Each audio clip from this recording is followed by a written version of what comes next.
sa aking YouTube channel, Quezon Province Realty TV. Okay, it's me again, Miss Geraldine Villarasa.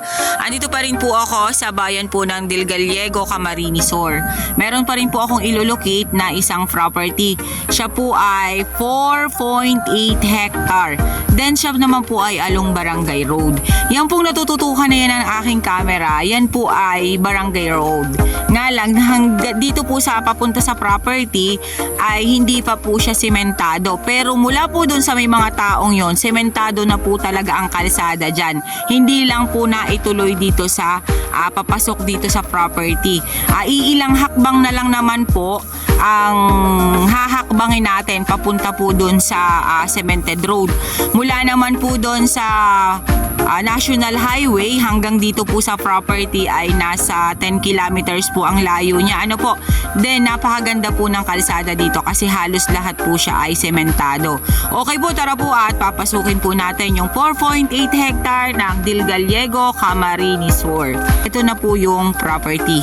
Dito pa lang po sa bungad makikita na po natin. Ayan, medyo patag po dito sa side na to. Then, ayan, mga kahoy-kahoy na lang po talaga ang nandito. Ayun, meron pong mahogany at merong batino sa side na yan. Tara kuya, sama tayo. Okay po, wala pa po akong nakikitang nyog dito sa loob. Halos lahat pa rin po siya ay kahoy gubat. Pero yan po, patag po dito sa side na to. Ayan, pati po yung natututukan na ng aking camera. Wala pa rin po akong nakikitang mga fruit bearings. Yan, flat pa rin po siya dyan. Okay, wala naman pong problema about sa electricity kasi ayan, meron po tayo ditong kuryente. Then, wala nga lang pong cellphone signal. Ano po? Ayan, flat na rin po dito sa side na to. Then, ayan, flat pa rin po siya. Okay, may 4 na pitak po siya na palayan. Ano po, yan pong natututukan na ng aking camera. Yan po yung palayan. Ayan, flat na flat po ang area dito sa side na to. Then eto, nag-slant po siya ng konti. Is konting-konti lang po siya. Kumbaga po ay umumbok lang po siya ng konti. Ayan, lahat po ay kahoy gubat sa side na to. Then ayun, batino sa side na yan. Ayan, flat pa rin po siya. Ayan. Dito naman po sa Camarines Sur, sahod ulan po dito. Kasi wala pong irrigation dito sa side na to ng Camarines Sur. Meron din naman po pa ilan-ilan dito sa First District na may mga irrigation. Pero dito po sa lugar na to ay wala. Ayan pa rin po ang property. Opo, yan po yung dito sa sentro. Yan pong side na yan. Kasama pa rin po siya. Then yan po yung dikit dun sa sentro. Ano po, ayan, may mahogany pa rin po doon. Ayan, batino sa side na yan. Nga lang po talaga, wala po akong nakitang fruit bearings. Yan ang kulay ng putek. Para siyang kulay gray. Plastic po yan. Na may mina din kasi dito ng ball clay. Ma'am, opo, may ball clay po ito. Ano? May mina po ito ng ball clay. Plastic. Oh! Yung ginagawang plastic, inuinggit ni Kuya. Oo. Naging kulay gray po siya. Imbis na siya po ay itim, naging gray. Ayan po siya, oh. Pero yung pong karabaw ay hindi po siya kasama sa bilihan. Ano po, yan po ay nakitali lang. Pinakita ko lang po sa inyo yung putik niya na ganyan po siya, parang kulay gray. At almost flat yung property, ano? Oh, ito pa, oh. Sentro na ito, no? Okay. Barangay home. Napakalapit po dun sa barangay hall. Pero hindi naman siya apektado. Pag tayo nagtanim kuya, hindi apektado yung klase ng lupa niya. Maganda nga yan. Okay. Ito po yung klase ng lupa niya. Ayan. Kaya po yung kalabaw ay kulay gray. Dun po sa niliguan niyang lubluban. Ano po? Ayan, dito po ang overlooking. Ang ganda po dito ng bahay. Okay, ayan po, may mga nyug na po dito sa side na to. Sabi po ng aking kasama, ang nyug po dito ay nasa 150 kapuno na lang doon po sa 4.8 hectare. Ano po, kita naman po natin kasi halos po lahat sa kanila ay kahoy gubat na. Ayan. Malapit din po ito sa Tabion Hills. Ito po ang pinakang magandang parte na pwede pong pagtayuan ng bahay. Ayan, napakarami po dong Indian mango sa side na yon. Then langka, ayan, nakakita na po ako ng fruit bearings. Indian mango again, mahogany, Jimelina. Yan po ang nakita kong hardwood dito sa property. Yan, napakaganda po niya, oh. Oh, napakaganda po ng area na to. Ayan. 4.8 hectare ng Dilgaliego, Camarines Sur. Ano po, tara po at puntahan pa po natin yung ibang part para makita pa po natin. Ayan, eto po may bahay po dito sa side na to. I-renovate lang po yung bahay. Ano po, mamaya po papasukin ko po siya. Dito po muna ako sa tagiliran para po makita po natin kung ano pa ang fruit bearings dito sa area. Napakaganda po nitong i-develop, sa totoo lang po. Ayan po, oh. Siya po ay hindi po siya talagang hindi naman po siya flat na flat. Kumbaga po ay gumanyon po siya ng konti. Then ayan, itong side na to, ito po yung palayan.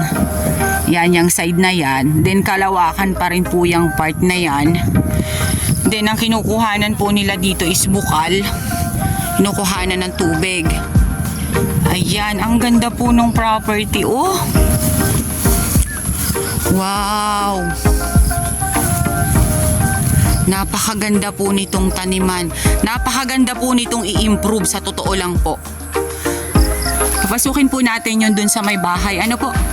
Ayan, mga Indian mango po dito sa loob na to.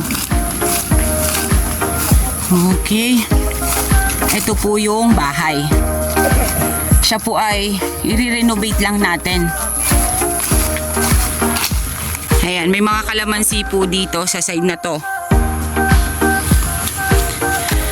Ayan, okay pa naman po yung bahay. Kumbaga po ay paplasteran lang po yan. Ipipinish dito sa labas. Then ito po. Ang ganda po nitong paglagyan ng kambing. Ito po ang bahay. Wala po tayong problema sa kontador. Kasi ayan po, may kontador po siya, oh. May kuryente po talaga dito. Napakaganda po nitong kambingan at bakahan. Kasi yung pagkaka-islant nga po ng lupa niya ay maganda. Ayan, mga langka dito sa side na to. Then mahogany again. Yan, mga mangga po dyan sa side na yan. 1, 2, 3, 4, 5, 6, 6 na mangga po na nakataytay dito sa likod na to. Ano po? Ayan. Kulang na lang po siya ng 2,000 square meter sa 5 hektarya. Kaya po ito ay talagang malawak. Ito po yung antipolo. Ayan, may isang kahoy ng antipolo lang again. Mali po yung aking estimate na nyog nito. Nasabi ko po kanina sa inyo is 150. Nasa 400 kapuno pa po ang nyog. Kasi ayan, marami pa rin po dito sa likod. Doon lang po sa may bungad ang medyo po talaga wala na. Pero itong sa likod, ayan, may mga antipolo po dyan sa side na yan. Ayan. Ayan, bangkal dito po sa side na to. Ito lang pong side na to ang medyo nagpabundok ng konti. Konting-konti lang naman po siya. Yung mga nyug na yan, kasama pa rin po yan sa 4.8 hectare. Pero lamang po sa kanya ay yung magandang parte ng lupa. Ito lang po ang medyo sa tingin ko ay tumaas ng konti. Yan lang pong side na yan. Pero ayan, ang dami pa rin po dong antipolo sa side na yon. At po nang dinaanan ko kanina ay konting-konti lang po na umumbok. Then ayan, may mangga po doon sa side na yun na malaking puno. Then ayan, itong side na to. Ayan, Ayan, kasama pa rin po siya sa 4.8 hectare. Ayan po ang mga nyog niya. Babaguhin na lang po natin ulit ang pagtatanim nito, or magpapatanim na lang po ulit tayo ng bago.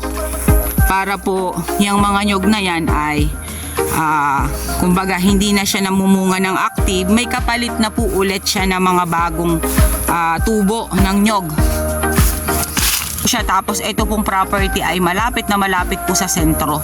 Ibig sabihin po ng sentro ay nandun po mismo sa katabi po mismo ng barangay hall ng bayan na to, ng barangay na to. Ayan, may duhat po dyan na malaking puno. Ayan, dito pa rin po medyo kunti lang po ditong umislide. Pero mababa lang po talaga siya. Hindi po siya katulad ng ibang mga property na napakatatarik. Ito po hindi. Ayan.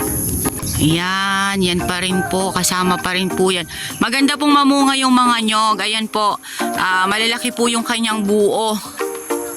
Ayan. Nga lang po talaga, medyo matatayog na po yung karamihan. Ano po? Ayan po ang baka. May nakitali po ng baka dito sa property. Kaya po maganda po dito ay bakahan, kambingan, or pataniman po ng mga fruit bearings na madaling mamunga. Ano po?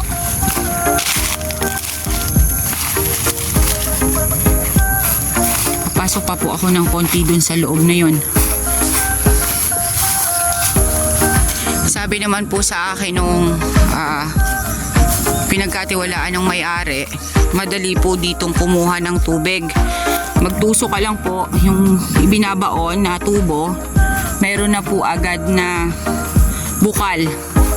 Kaya ang property po na to ay sagana po sa tubig. Ayan, marami pa rin pong santol at langka dito sa side na to. Din Indian mango, batino, ayan ang mga nyog niya. Ayan po siya, oh. Dito naman po sa side na to, mabababa pa naman po yung mga nyog. Okay guys, sabihin nyo na po ang property namin. Dito po ito sa Dilgaliego, Camarines Sur. 4.8 hectare along Barangay Road. Then yun nga po, pinakita ko naman po sa inyo na napakaganda po nung area. May 4 na pitak po siyang palayan. Then ang nyug po niya, mali po yung binanggit ko kanina sa umpisa na 150. Siya po ay nasa 400 kapuno pa na nyog. Then napakarami po niyang fruit bearings. Ang dami rin po niyang hardwood dito sa property. Then ang kanya pong lupa ay konting-konting umbok lang po talaga. Then yun nga po, malapit po siya sa sentro. Yun po ang property namin. Then mula po sa National Highway hanggang dito po sa area ay nasa 10 kilometers lang po ang layo niya. Then ang about po sa titulo ay mamaya ko na po ilalagay sa details ko kasi hindi ko pa po siya nakikita. Pero ang price po niya is 2.5 million slight nego. Okay guys, avail nyo na po. Napakaganda po ng property, sa totoo lang po. Napakaganda po nitong i-develop. Meron po siyang kuryente na dito sa loob. May bahay na po na i-renovate nyo na lang.